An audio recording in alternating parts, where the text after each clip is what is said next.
देख सकते हैं कि मेरे हाथ में है यूनिस्टोन। कितने ही सालों से अगर वो पत्थर आपके गुर्दों में हो या पित्ते में, ग्लैडर के भी जब पत्थर होता है ऑपरेशन से नहीं निकलता, लेकिन ये दवा खाने के बाद वो आपको जो यूरिन के जरिए जो है पूरा होकर निकल जाएगा। जहां बड़े बड़े ऑपरेशन फेल हो जाते वहां पर ये दवा काम करती है।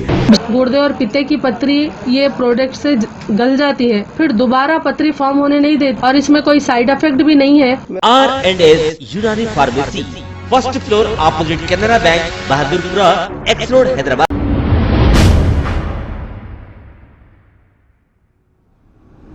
अस्सलाम वालेकुम नाजरीन, मैं हूं मोहम्मद अब्दुल हकीम। आइए देखते हैं आज का ये खबरनामा। बालापुर पुलिस स्टेशन हुदूद के इलाके में बालापुर इंस्पेक्टर भास्कर और इनकी टीम ने मिलकर शाहीन नगर, बिस्मिल्ला कॉलोनी और सादत नगर के पान शॉप्स पर गुटखे की चेकिंग की गई है और इसी के साथ व्हीकल चेकिंग भी की गई है। ये देखते हैं ये रिपोर्ट।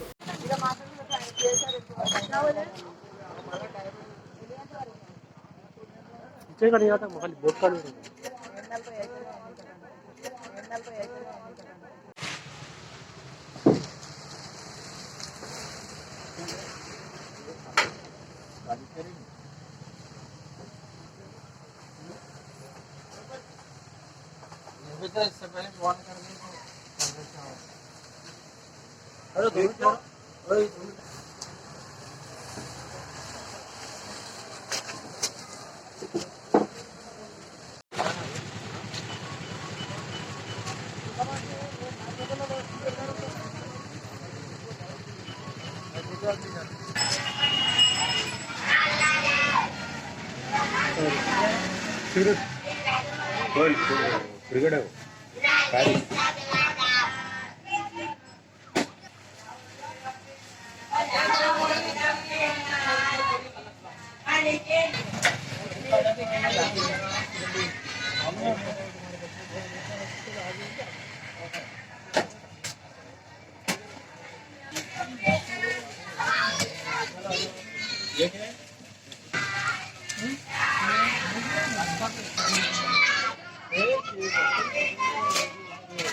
खबर है शहर की, खबर है गाँव की, खबर है सारी दुनिया की। 7H न्यूज पसंद आए तो लाइक कीजिए, शेयर कीजिए और सब्सक्राइब करना ना भूलें। 7H news.